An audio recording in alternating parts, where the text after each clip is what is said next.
Bom dia, gente. Estamos aqui de volta para que a gente dê continuidade à nossa programação, à nossa grade curricular, atendendo às necessidades e às exigências da coordenação do Colégio São Francisco. Então, nessa nossa segunda videoaula, nós vamos falar das algas, correto? Veja que na nossa primeira nós falamos das bactérias que pertencem ou que compõem o reino Monera. Agora nós vamos iniciar o reino protoctista, né? Que ele é constituído, é formado pelas algas e pelos protozoários. Então hoje nessa nossa primeira videoaula dos protoctistas, nós vamos aqui fazer menção às algas. Aqui durante a nossa explanação, nós vamos enfatizar, gente, a importância, tá, que ela exerce, não vou dizer só a nível da cadeia alimentar, mas a importância que as algas têm do ponto de vista de economia e de ecologia, correto? Então elas dão uma contribuição muito grande, correto? Então é importante que a gente saiba diferenciar e classificar, saber as características individuais de cada grupo, de cada filo destas algas. Vamos aqui fazer uma geral sobre a caracterização ou as principais características que a gente poderia citar das algas. Se não, vejamos. Elas são seres eucariontes. Sabemos que os procariontes ficou lá nas bactérias. Depois das bactérias, tudo que virá são seres eucariontes, ok? São seres já providos de núcleo, correto? São seres já mais complexos. Então, as algas, juntamente com os protozoários, elas constroem um reino, um grupo dos protoctistas. Então, são seres eucarióticos fotossintetizantes. Lembrem disso. É uma propriedade, uma função e uma característica muito importante das algas. É a fotossíntese, tá? Nós vamos entender exatamente quando a gente estiver falando na importância dela, a contribuição através da fotossíntese.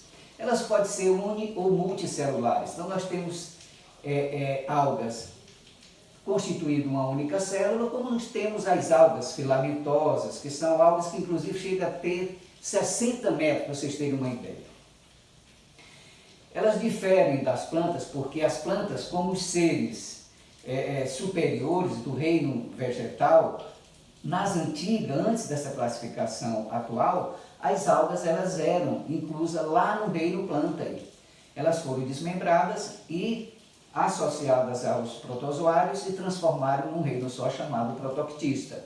Então elas diferem porque elas não dependem embrionariamente da alimentação das origens da sua mãe. O que, lá a nível de planta, nós vamos ver que existe essa dependência, existe esta ligação embrionária. Aqui não. Ela vive no mar, na água, em terra firme, úmida. Nós poderemos encontrar algas das mais diferentes, ok? As células das algas, elas são dotadas, gente, de clorofila. Por isso elas são fotossintetizantes. Então, esta clorofila, nós vamos ver que ela é variável. Nós temos a clorofila A, B, a C e a D. Elas estão agrupadas dentro destes filos, tá? E cada uma vai exercer ou vai contribuir, dar também a sua contribuição importante, como nós vamos ver, a clorofila das algas verdes, que é responsável pela fotossíntese. Algumas algas são dotadas de parede celular, tá? Então vejam, gente, que é uma especialidade lá do reino vegetal, que também é encontrado nas bactérias, nos fungos, e aqui em algumas algas, esta parede celular. Nós sabemos que toda unidade celular, ou todo organismo vivo, ele é dotado de uma membrana plasmática.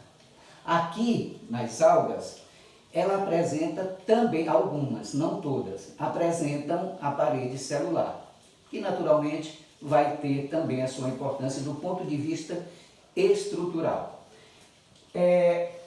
Gente, nós temos 8 grupos ou filos que constituem estas algas.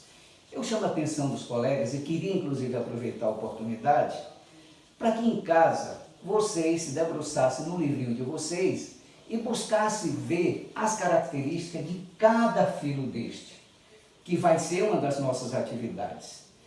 Porque é leitura, eu não posso cobrar de vocês decoreba, tá? Ou cobrar de vocês que vocês decorem. Eu quero que vocês aprendam e só se aprende exercitando. Então, como atividade, eu vou pedir que vocês me façam um resumo das características de cada filo desse, das clorófitas, das faeófitas, das rodófitas, bacilariófitas, crisófitas, euglenófitas, dinófitas e carófitas. Então são 8 grupos, 8 filos. Cada uma tem a sua importância, cada uma tem a sua diferenciação. Por exemplo, as clorófitas, elas podem ser uni ou multicelulares. Tem um quadro, tá, que tem no livrinho de vocês, onde mostra essas principais características, que é isso que eu quero que vocês vejam. Um exemplo, por exemplo, as clorófitas, elas podem ser uni ou multicelulares. Ela existe essa variação conforme a composição estrutural do número de células, tá bom? O tipo de clorofila é a clorofila A e B, e o tipo de pigmento é os carotenos e diversas xantofilas. Esses pigmentos, gente, que vão diferenciar a coloração, correto? Porque nós temos as algas pardas, as algas marrons, as algas verdes, tá? E essa diferenciação é exatamente em função, tá? Esse fenótipo, essa característica da cor variada das algas, é em resposta à presença ou ausência de um determinado pigmento. Então nós temos a xantofila, temos o caroteno, nós temos a fucoxantina, nós temos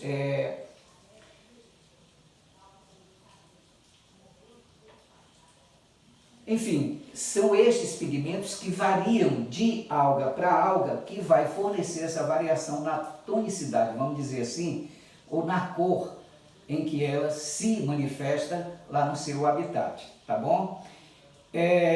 Substância de reserva. Nós sabemos que as algas, como seres fotossintetizantes, no momento que eles realizam a fotossíntese, eles utilizam a luz solar, reagem com dióxido de carbono e a água, eles vivem no meio aquático, e ali, gente, eles fabricam os seus próprios alimentos. Por isso são seres autotróficos, eucariontes autotróficos, porque eles fabricam e eles depositam, fazem depósito variado na forma de amido, na forma de óleos, de laminarinas, tá? Polissacarídeos, enfim.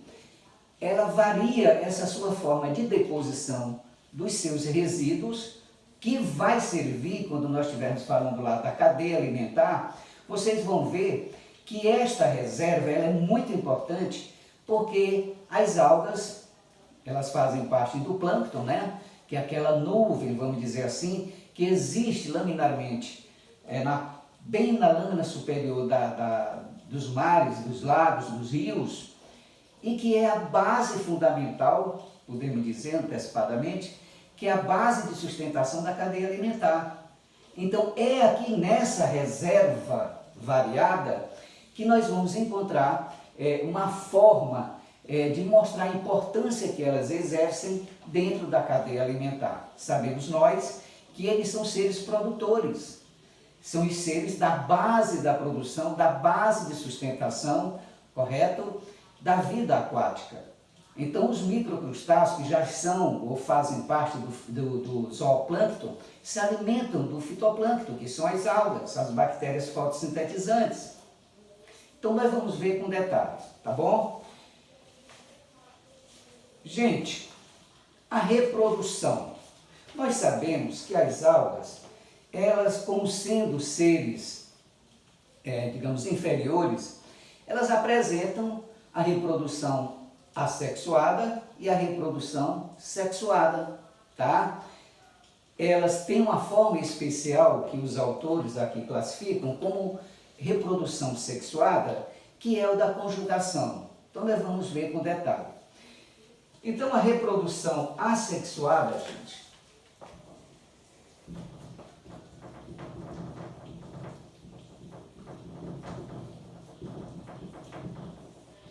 a reprodução assexuada, ela é verificada especialmente nas algas unicelulares, tá? Como nós temos várias algas unicelulares, por exemplo, as algas verdes, é um exemplo que apresenta reprodução assexuada e ela é unicelular. Nós sabemos que a reprodução assexuada nesses organismos unicelulares, ela se caracteriza por uma bipartição simples. Simplesmente ela se divide ao meio. É o que acontece, por exemplo, nas euglenoides.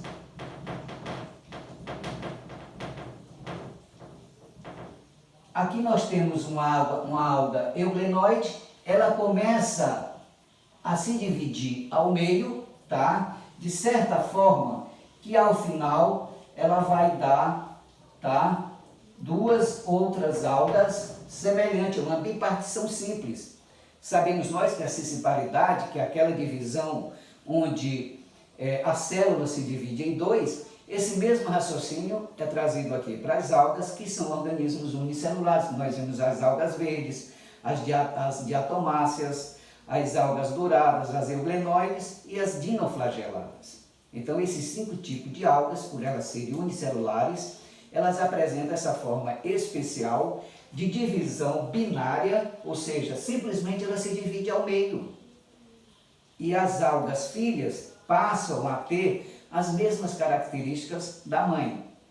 Todavia, lá nas diatomáceas, existe um caso especial ou uma forma peculiar de reprodução assexuada, é que no momento que essa diatomácea vai se dividir, tá? Eu vou tentar aqui simbolizar,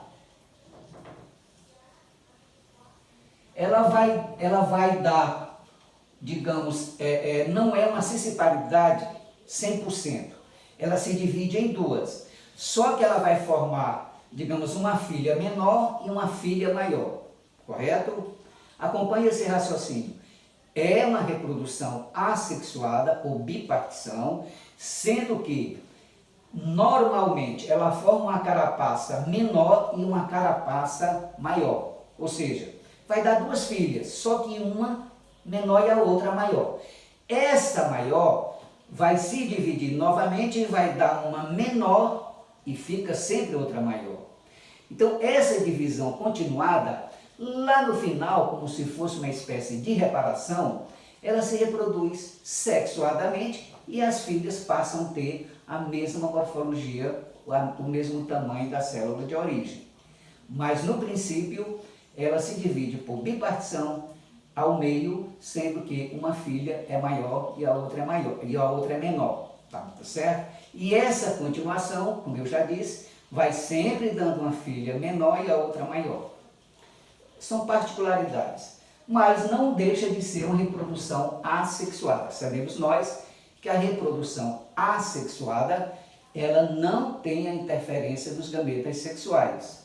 E na reprodução sexuada, com certeza, vai haver a presença dos gametas sexuais. Existe também, além desta bipartição, ou desta ruptura, tá? Aqui nas euglenoides, como nós já vimos, existe também a reprodução por fragmentação, por zoosporia, tá? Nas algas filamentosas, ela produz esses zoósporos que vão migrar, eles vão se fixar, porque eles nadam numa superfície, num substrato, e lá ele cresce e desenvolve o adulto, tá? E a fragmentação é quando ela se quebra e aquele fragmento irá produzir também um indivíduo adulto, ok? São formas, meios de se reproduzirem sem a interferência dos gametas sexuais. Já nas que reproduzem-se sexuadamente,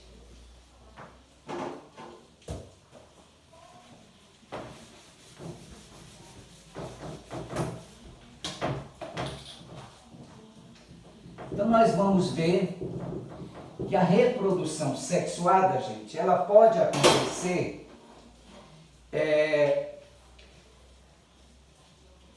como eu disse agora há pouco, alguns autores, eles consideram nesses organismos, nas bactérias inclusive, que a conjugação é uma forma de reprodução sexuada.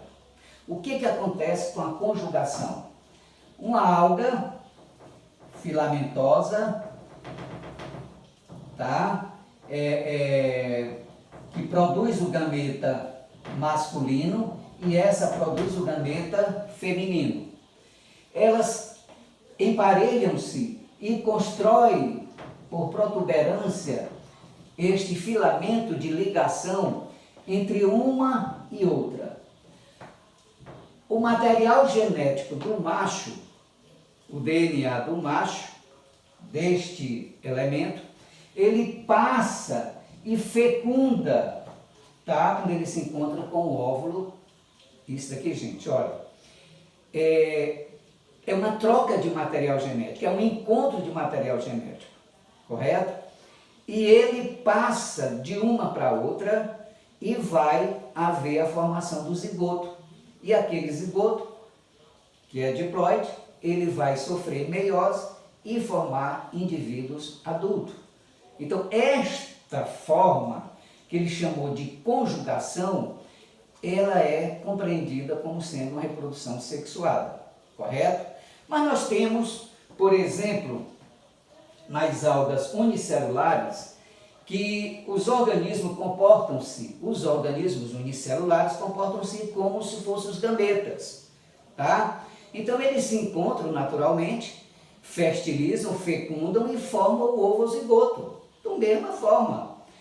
E aquele ovozigoto vai sofrer meiose, vai sofrer divisão e vai formar, tá certo? As células produtoras, que são os zigósporos, eles ficam lá, esses ovozigotos sofrem, eles fundem-se e originam uma célula diploide, que é o zigoto, que fica dentro do zigósporo, que é uma bolsa, tá? E esta bolsa, gente, ela sofre meiose, sofre divisão e produz 4 outras células. E esses zigósporos se rompem e estas células migram, tá? E se fixam e vão desenvolver uma nova alga adulta. Então vejam que esses organismos unicelulares que eles se encontraram é o mesmo raciocínio do processo de fecundação que acontece nos organismos superiores. É o encontro do macho com a fêmea, tá? Do macho com a fêmea. E eles vão produzir este indivíduo, que é o ovozigoto, só que aqui ele fica dentro de uma cápsula chamada de zigósporo, que vai sofrer meiose e formar 4 indivíduos, que vai se romper e eles vão depois migrar, se fixar no substrato e desenvolver para formar cada um organismo de origem. Então, é uma forma de reprodução sexuada, tá?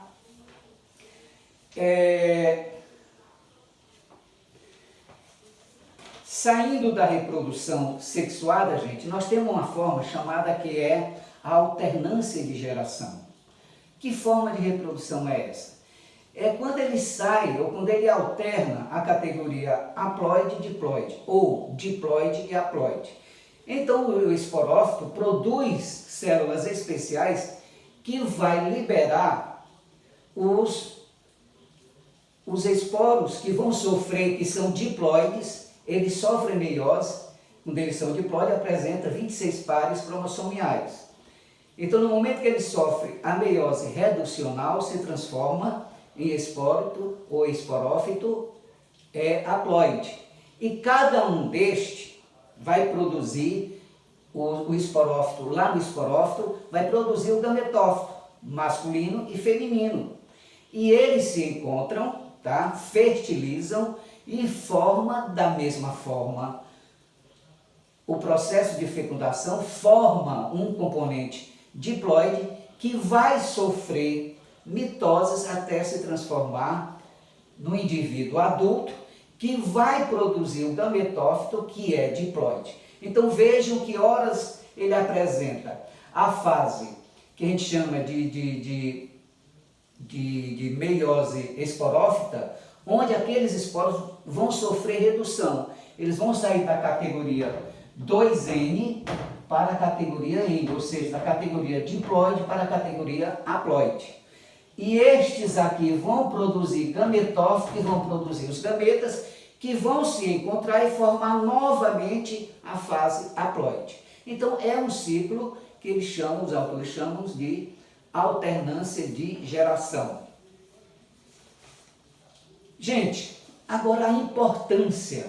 Vamos falar aqui um pouco da importância destas algas.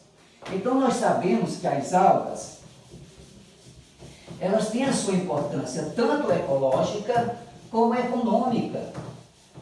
Ah, professor, mas como assim? Qual seria a importância que nós poderíamos citar aqui do ponto de vista de ecologia?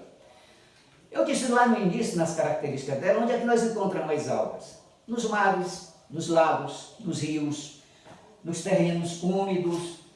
E é neste componente aonde ela realiza a fotossíntese.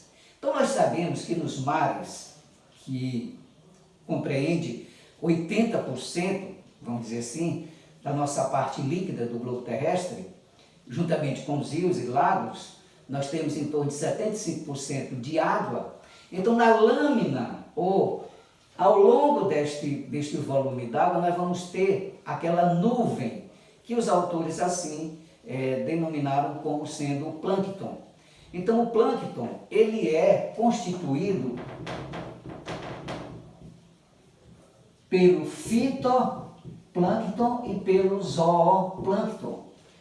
Então o fitoplâncton, gente, é a parte plantônica constituída pelas algas e pelas bactérias, naturalmente as que realizam fotossíntese, as cianobactérias. E o zooplâncton é aquele constituído por aqueles seres microscópicos, como os microcrustáceos, alguns protozoários, larvas de inseto. Então, esses dois componentes formam uma verdadeira nuvem dentro dos mares e dos continentes aquáticos, ok? Muito bem. E qual é a importância ecológica que este plâncton, que inclui o fitoplâncton, que são aquela parte do plâncton que realiza a fotossíntese, como eu já disse, constituído por algas e bactérias fotossintetizantes. Então, esses dois elementos, esses dois organismos, eles são, na verdade, gente, a base de sustentação de uma cadeia alimentar. Veja comigo, as algas, como as bactérias fotossintetizantes, elas realizam a fotossíntese, ok? Sabemos que a fotossíntese é o processo químico que esses animais se utilizam para fabricar as suas reservas, para fabricar o seu alimento, a sua energia. E no momento que ele realiza a fotossíntese, gente, ele está contribuindo na liberação do oxigênio e também na reserva energética que estes animais vão guardar. Então vejam que o zooplâncton se alimenta, vamos pensar numa cadeia. A base de sustentação é os produtores, é quem produz. E as bactérias com as algas, no meio aquático, são eles que produzem a energia, produzem o oxigênio para os seres aeróbicos, para os seres que assim se utilizam.